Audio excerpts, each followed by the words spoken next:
Hey, what's up everyone? Simple Duck here. And today's actually Tuesday. You probably won't be watching this video until Wednesday.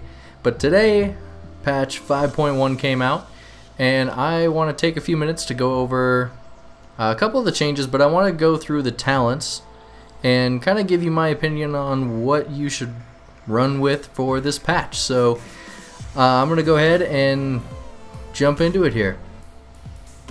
So for tier 1, it's always been kind of debated that you can go with either Void Tendrils or Psyfiend, and Dominate Mind is usually just picked up just for fun. If you queue for an Eye of the Storm or Wrathy Basin something and you just want to jump people off cliffs, that's what Dominate Mind's for. But for people who are a little bit more serious, maybe play Arena or maybe just do random battlegrounds, but you like to have a good time, Void Tendrils and Psyfiend is really the ones for you. As you can see from this, I am actually going with Void Tendrils, and I've been using it for quite a while now, but the reason why for this patch in particular I think Void Tendrils should be picked over Psyfiend is because Psyfiend actually took kind of a big nerf in this patch. What they did is they decreased the amount of health that Psyfiend has so that it's only 10% of your maximum health. So right now, my Psyfiend only has 35,000 HP. So it can be really easily one-shot by just about anyone. So that hurts it a lot. And second, they also increased its casting time. So the Psyfiend, when you drop it, it actually casts a fear. And it was a 1.5 second cast. Now it's a 2-second cast, which means that over its duration, let's see, it's in place for 10 seconds, so it can get off 5 casts. So that's good, but it's not as good as it was before.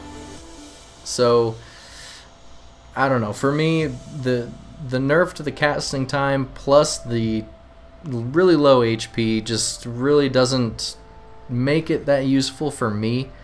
If you guys are still using it successfully, stick with it, but this is just my opinion. For me, I'm gonna go with Void Tendrils, even though Void Tendrils does nothing against casters. I'm still gonna stick with it because more times than not, when I'm in a battleground, I am getting rushed by melee.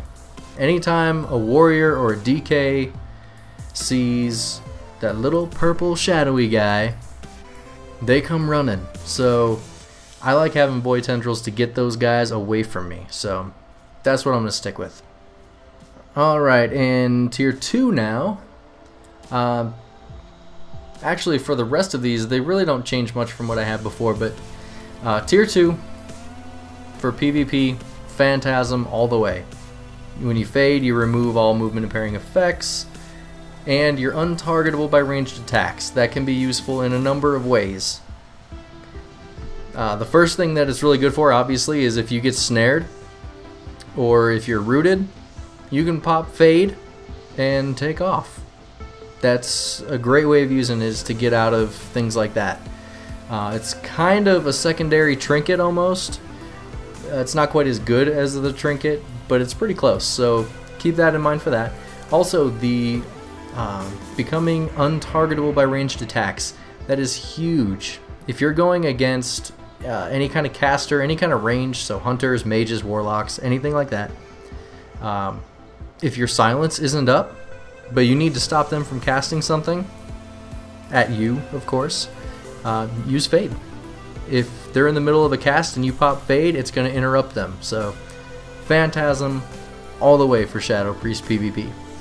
Tier 3, you've got From Darkness Comes Light. That's what I'm going to stick with. Here's kind of my thought process on this third tier. For PvP, you've got three different ways you can go here. From Darkness Comes Light is going to be more of your battleground spec. It's really good if you can get dots up on multiple targets. So that is why I'm using it right now, is because I'm just mostly doing battlegrounds. I like to play for just to have a really good time. And so I play a lot of Battlegrounds, and From Darkness Comes Light, great for Battlegrounds. The second one here, Mindbender, is going to be great for arenas. What Mindbender can do is help you in a certain situation when you need a little bit extra burst. The Mindbender actually hits pretty well, and you can pop it along with all your other damage procs and get some really nice burst in with it, and it also gives you mana back, so that's a good thing for arena, obviously. The power word Solace, actually a shadow, it's power word Insanity. This one is best used for duels. It's really not that great of an ability, but in a 1v1 situation, it is nice to know that every, I don't know what the timer is here, every 15 seconds or so, you're going to be able to throw out one big damage stealing ability. You don't have to worry about procs coming up like you do on From Darkness Comes Light. It's just going to be there anytime your Shadow Word Pain is below 5 seconds. So it's good for duels. In Battlegrounds, it's not so good because if you're dotting multiple targets, you can only use this ability on whichever target has Shadow Word Pain at below 5 seconds. And sometimes that can be hard to find that target again. So for this third tier, from left to right, I would say use this one for BGs, then the next one for arenas, and the next one for duels. So kind of from left to right, it's going from the biggest battles to the smallest battle. So again, just my opinion. If you guys have another opinion on this, let me know. Tier 3. This one is, it's a bit more debatable, I think. All three of these are really good. So for PvP, you can use any of these and be totally happy. It's gonna basically just depend on your playstyle. So Desperate Prayer is gonna be a big heal. So you have to watch and make sure, you know, when you're getting low, pop that. It's got a 2-minute cooldown. Spectral Guise, 30-second cooldown. It's like a Rogue Vanish. A lot of people use that, and it's really handy. Gives you a good escape, and it makes them lose their target. So that's nice. I use Angelic Bulwark. It gives you a 20% bubble. So basically, it's kind of like a 20% heal, if you want to think of it that way, at least. Gives you 20% of your health back in the form of a bubble, and it can go off every 90 seconds. But the reason that I use it is because it is passive. I love passives. Anything that I don't have to think about, I'm all in. I love that. So that's why I take this one. Tier number 5 is a pretty simple one, I think, for Shadow Priest PvP. As a Shadow Priest in anything, Battlegrounds, duels, arenas, anything you want to think of for PvP, your most important and most damage dealing spell is going to be Devouring Plague. It does huge damage, it heals you, it's probably your most important spell in a fight. And the only way to cast that is to use Shadow Orbs. The best way to gain Shadow Orbs is by using Divine Insight. Divine Insight will give you procs of Mind Blast. So you get instant cast, mana-free Mind Blasts.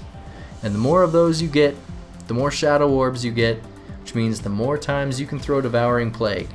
And the more Devouring Plague is out, the better. So Power Infusion can be good. I kind of think of this as more of a healer ability, just because it's been in the discipline tree for so long and now they're throwing it at us. But I guess it can be useful for Shadow, but not quite as useful as Divine Insight. Twist of Fate, in my opinion, after testing it out for a little bit, kind of garbage. It's just too difficult to maintain it. You got to constantly switch targets to try and keep damaging somebody that's below 20%, and just not worth it. So Divine Insight all the way. And the final tier is, again, very debatable. In my opinion, alright, I'm going to start here with Halo. And Halo, I think, is great for arenas. If you're in an arena The radius on Halo is huge, so you can go out in the arena if you've got a rogue, a mage, druid, anybody who's stealth. Halo is amazing for finding them and popping them out of stealth, which in an arena that can be completely game changing right in the first few seconds, because it pops them out of stealth and it's totally screws up their opener. So Halo, great for arena just because of that alone. The damage it does is pretty good, but it doesn't, you have to be at max range, otherwise it's not good damage. If they are max range, it's great, but it's got a huge mana cost, so I don't know. For me, only in arena and only to pop people out of stealth. If you are in the battlegrounds, however, Cascade and Divine Star both work great. Cascade, you can throw it, it does great damage, it's very easy to work into your burst rotation. The only downside to it is that you can't control where it bounces. So if you are in a fight against a DPS and a healer, you throw that Cascade at the DPS while you have the healer CC'd, that Cascade is going to bounce to the healer, break the CC, and then you're in trouble. So while it does nice damage, you can work it in your rotation real easily, it's going to be difficult because you don't have control over it. That's actually one of the reasons why I prefer to use Divine Star. Doesn't do as much damage, but the damage it does is nice. You can control where it goes, which is extra nice. You can control where it goes, and you can use it all the time. You can use it anytime it's up, which is every 15 seconds, so it's really quick. It costs almost no mana. So I like Divine Star. It's fun. It's just a fun ability. So that's what I use for right now. I bounce back and forth between Divine Star and Cascade, but I only pull out Halo for arenas. I will get into Glyphs here in another video. I have actually a video that I'm planning on doing that I'll go over Glyphs, and I'm actually going to talk about the defensive abilities and how to use that stuff. So keep an eye out for that. Make sure that you're subscribed so that you see when it comes out.